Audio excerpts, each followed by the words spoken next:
আসসালামু আলাইকুম, welcome back to my channel. আজকে হাজির হয়েছি বাগদা চিংড়ির মালাইকারি, বাগদা চিংড়ির রেজালা, বাগদা চিংড়ি বোনা, আপনারা যে যেটাই বলে থাকেন সেই রেসিপি নিয়ে।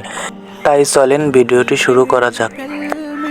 প্রথমেই সসপ্যানের ভিতরে 1 কেজির বেশি একটু সয়াবিন তেল দিয়ে দেব। এবার তেলটাকে বেশি করে হিট করে নিয়ে এর ভিতরে বাগদা চিংড়িগুলো দিয়ে ভেজে নিতে হবে। আপনারা যদি আমার চ্যানেলে নতুন হয়ে থাকেন তাহলে দয়া করে চ্যানেলটাকে একটা সাবস্ক্রাইব করে দিয়ে পাশে থাকুন। আপনাদের ভালোবাসা ছাড়া সামনে এগোনো সম্ভব না।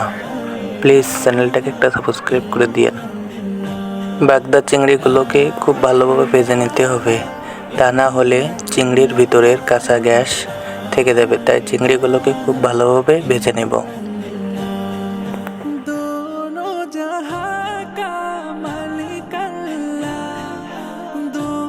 চিংড়িগুলোকে খুব ভালোভাবে ভাজা হয়ে গেছে।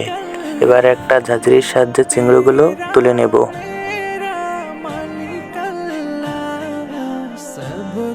দেখলেই তো বোঝা যাচ্ছে যে চিংড়িগুলো কতটা ভাজা হয়েছে। আপনারা চাইলে এভাবে ভেজে নিতে পারেন। এবার মশলা দেওয়ার পালা। চিংড়ি ভাজার তেলে আর অল্প একটু সয়াবিন তেল দিয়ে পেঁয়াজ কুচি দিয়ে দেব।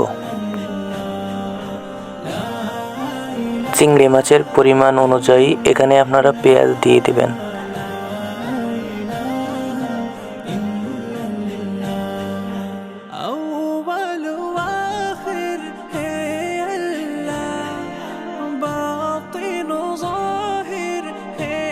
পেঁয়াজগুলোকে আমরা হালকা লাল লাল করে ভেজে নেব এবং হালকা লাল লাল করে ভাজা হয়ে গেলে এর ভিতরে আমরা রসুন বাটা দিয়ে দেব। রসুন বাটাগুলোকে পেঁয়াজ এবং তেলের সাথে একটু মিশিয়ে নেব। তারপর দিয়ে দেব আদা বাটা। আদা বাটাগুলোকেও পেঁয়াজ, রসুন এবং তেলের সাথে মিশিয়ে নেব। তারপর দিয়ে দেব কাজু বাদাম ও কাঠবাদাম বাটা দিয়ে মিশিয়ে নেব। এবার দিয়ে দেব জিরার গুঁড়া, দিয়ে দেব গোলমরিচের গুঁড়া, দিয়ে দেব লবঙ্গ ও সাদা এলাচ বাটা, দিয়ে দেব জয়ফল জয়ত্রী, দিয়ে ভালোভাবে মেশাই নেব।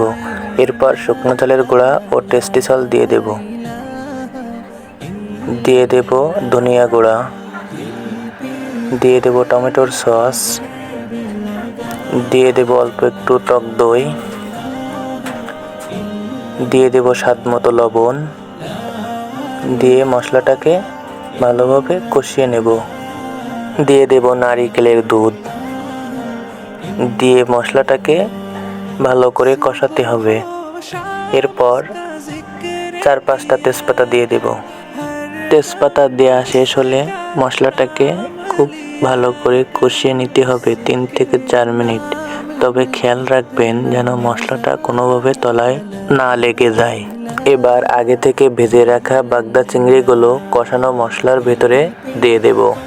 কষানো মশলা ও ভাজা বাগদাগুলো একসাথে মিশিয়ে নিতে হবে।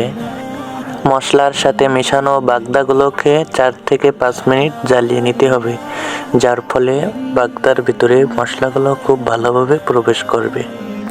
রান্নাটা কমপ্লিট। দেখেন কতটা লোভনীয় হয়েছে। আজকের মতো বিদায় নিচ্ছি। দেখা হবে নতুন কোনো রেসিপি নিয়ে। ততদিন আপনারা সবাই ভালো থাকবেন। আল্লাহ হাফেজ।